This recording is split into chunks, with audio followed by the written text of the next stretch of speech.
Assalamualaikum warahmatullahi wabarakatuh. Saya Lutfia dari kelas 12 MIPA 4 SMA Negeri 1 Tanjung Selor. Hari ini akan melaksanakan praktik super duper sederhana penerapan sifat koligatif larutan dalam kehidupan sehari-hari.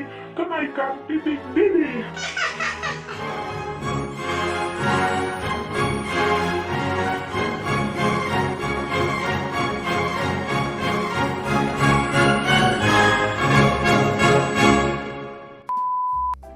Tapi sebelum masuk ke praktiknya, kita mau mengulang sedikit dulu apa itu sifat koligatif larutan. Sifat koligatif larutan adalah sifat larutan yang tidak bergantung pada jenis dari zat terlarutnya, tapi hanya bergantung pada seberapa banyak jumlah dari zat terlarut tersebut atau seberapa banyak konsentrasinya. Sifat koligatif larutan ada 4. Yang saya pilih adalah kenaikan titik didih. Yang dimaksud dengan kenaikan titik didih adalah misalnya ada zat A, kita sebut sebagai pelarut murni di sini, artinya belum ditambahin apapun. Lalu ke dalamnya kita tambahkan zat B sebagai zat terlarutnya dengan jumlah sekian gram, maka kenaikan titik didih yang terjadi dilakukan dengan membandingkan titik didih dari zat A sebagai pelarut murni dengan titik didih dari larutan A dan B. Selisih di antara keduanya inilah yang disebut dengan kenaikan titik didih. Bahan praktikum.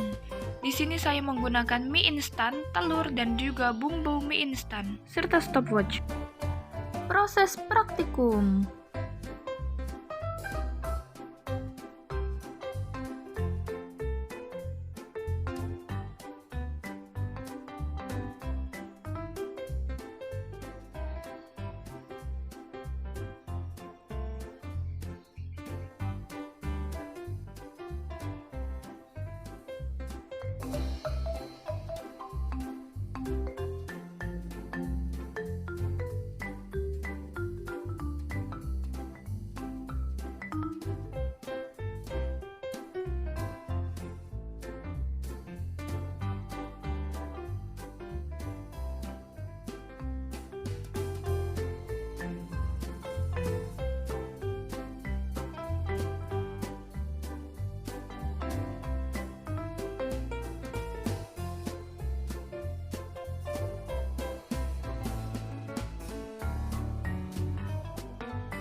Dalam praktikum tadi, kita tahu bahwa air memiliki titik didih 100 derajat Celcius. Artinya, air akan sudah mendidih saat suhunya mencapai 100 derajat Celcius.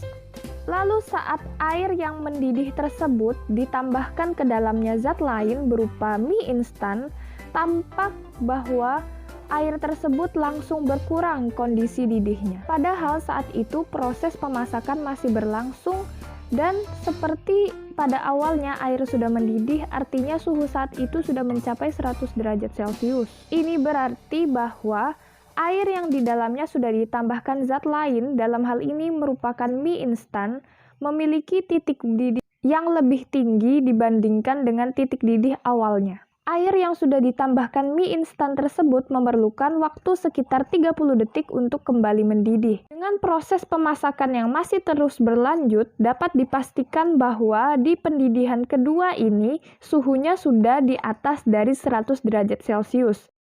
Artinya, terbukti bahwa terjadi kenaikan titik didih. Kejadian yang sama juga terjadi saat larutan mie dan air ditambahkan dengan telur dan bumbu mie. Campuran dari air dan mie yang tadinya sudah mendidih kembali menjadi tidak mendidih.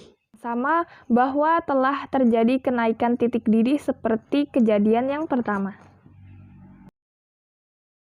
Nah, itu tadilah praktikum sederhananya mengenai penerapan dari sifat koligatif larutan, kenaikan titik didih dalam kehidupan sehari-hari. Saya harap video ini jelas dan dapat membawakan saya nilai yang tinggi untuk mata pelajaran kimia. Saya Lutfia dari kelas 12 MIPA 4 SMA Negeri 1 Tanjung Selor, pamit undur diri. Wassalamualaikum warahmatullahi wabarakatuh.